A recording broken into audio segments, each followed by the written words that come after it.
Bonjour à tous, donc comme vous l'avez vu dans le titre de la vidéo, nous allons aujourd'hui parler des océans. Donc, les océans, j'espère que vous le savez, recouvrent environ 70% de la surface de notre planète. Ils contiennent donc une quantité incalculable de ressources, comme les hydrocarbures ou beaucoup de vie marine. Et donc, les façons de l'exploiter sont innombrables. Une exploitation doit être raisonnée, c'est-à-dire optimiser le résultat économique en maîtrisant les intrants. Cela est vraiment primordial dans le cadre du développement durable, autrement dit, le fait qu'on vive au calme, sans mettre en péril le bien-être des générations futures. Donc, je vais d'abord commencer par vous parler des ressources. Donc, effectivement, l'océan a une réserve importante de métaux qui peuvent, pour certains, valoir très très cher sur le marché, donc contribuer fortement à l'économie, comme par exemple le cobalt, le fer, la manganèse, la platine, le nickel, l'or, etc.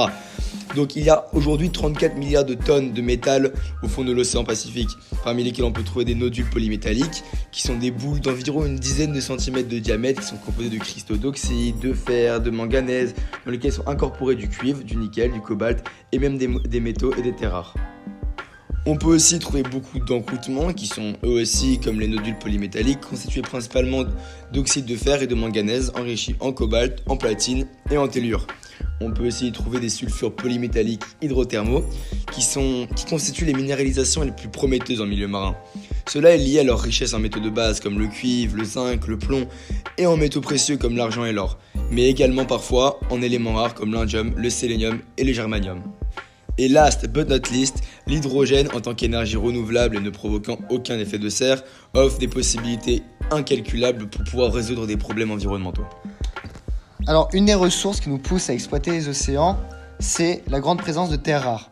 Les terres rares, on en a parlé un peu tout à l'heure, sont un groupe de métaux qui sont largement utilisés dans l'industrie électronique, notamment pour fabriquer des smartphones, les écrans plats des ordinateurs, des télévisions, etc., mais aussi dans la fabrication d'éoliennes ou encore de voitures électriques.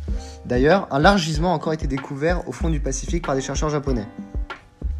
Une fois récoltés, avant de pouvoir les exploiter, donc, les métaux doivent d'abord être séparés par extraction liquide-liquide. Mais ce qui pose réellement problème ici, ce n'est pas la manière de les exploiter, mais plutôt leur extraction. En effet, la méthode utilisée actuellement est la lixivation acide de la boue, qui consiste en un procédé de lessivage au fond des océans. Ce qui peut vraiment poser problème, puisqu'il peut endommager les habitats sous-marins, et notamment les coraux, qui constituent la base des écosystèmes marins. Donc, leur endommagement peut causer des problèmes à plus grande échelle. L'océan est aussi riche en gisements de métaux précieux, comme l'or, qui est présent abondamment dans l'océan Atlantique. Ces sulfures polymétalliques sont 5 à 10 fois plus nombreux dans l'océan que sur Terre. Mais l'exploitation de ces ressources nécessite des équipements qui n'existent malheureusement pas encore. Il faudra donc attendre une bonne dizaine d'années avant de pouvoir les exploiter. Ah d'ailleurs, avant de continuer, n'oubliez pas d'aller lâcher un énorme pouce bleu pour qu'on puisse gagner un paquet de Schtroumpfs, parce que c'est vraiment important. Ok, merci Haroun pour ton intervention hyper utile. Connaissez-vous cet animal ? C'est un Arénicola marina, ou ver arénicole. Il mesure entre 15 et 20 cm et est visible sur les plages du littoral atlantique européen et est très prisé par les pêcheurs car il constitue un appât de choix. Mais Razin, est-il vrai que ces vers peuvent-ils éventuellement être utilisés en médecine ? Mais oui, Jamy, son hémoglobine est un transporteur d'oxygène universel. Il pourrait donc aider à réduire les risques de rejet de greffe par exemple. Le fait que son hémoglobine soit universelle fait qu'il peut être transfusé à tous les groupes sanguins. De plus, elle peut véhiculer l'oxygène 50 fois plus rapidement que l'hémoglobine humaine. Il pourrait aussi servir à faire par exemple des pansements thérapeutiques capables de soigner des plaies chroniques. L'océan constitue donc une véritable pharmacie.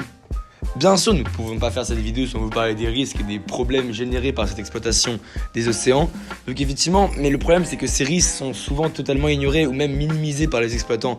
Et très peu d'études sont faites sur les techniques d'exploitation et donc on a des grosses conséquences environnementales imprévisibles. Comme par exemple le rejet des déchets miniers dans la mer qui peut causer beaucoup de perturbations à l'écosystème marin comme la dissémination des métaux lourds, l'occultation de la lumière utilisée par des espèces photosynthétiques ou même l'ensevelissement des espèces vivantes dans les fonds océaniques.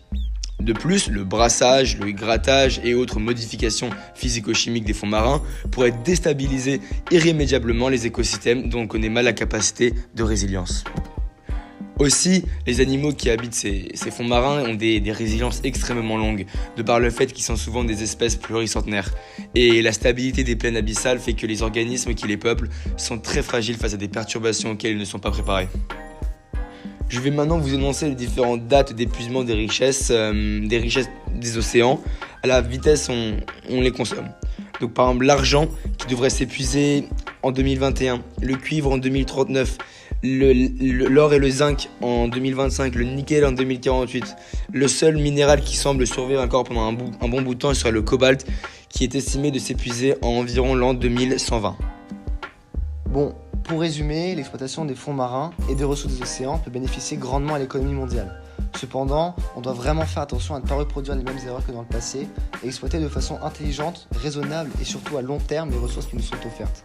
Si vous, de votre côté, vous souhaitez en savoir plus sur le sujet et éventuellement participer à l'avancement des projets, etc., vous pouvez participer par exemple à la Journée mondiale des océans qui a lieu tous les 8 juin depuis 1992 et on vous y invite fortement. Surtout, n'oubliez pas de nous lâcher un gros like parce qu'il faut vraiment qu'on gagne ce paquet de schtroumpfs.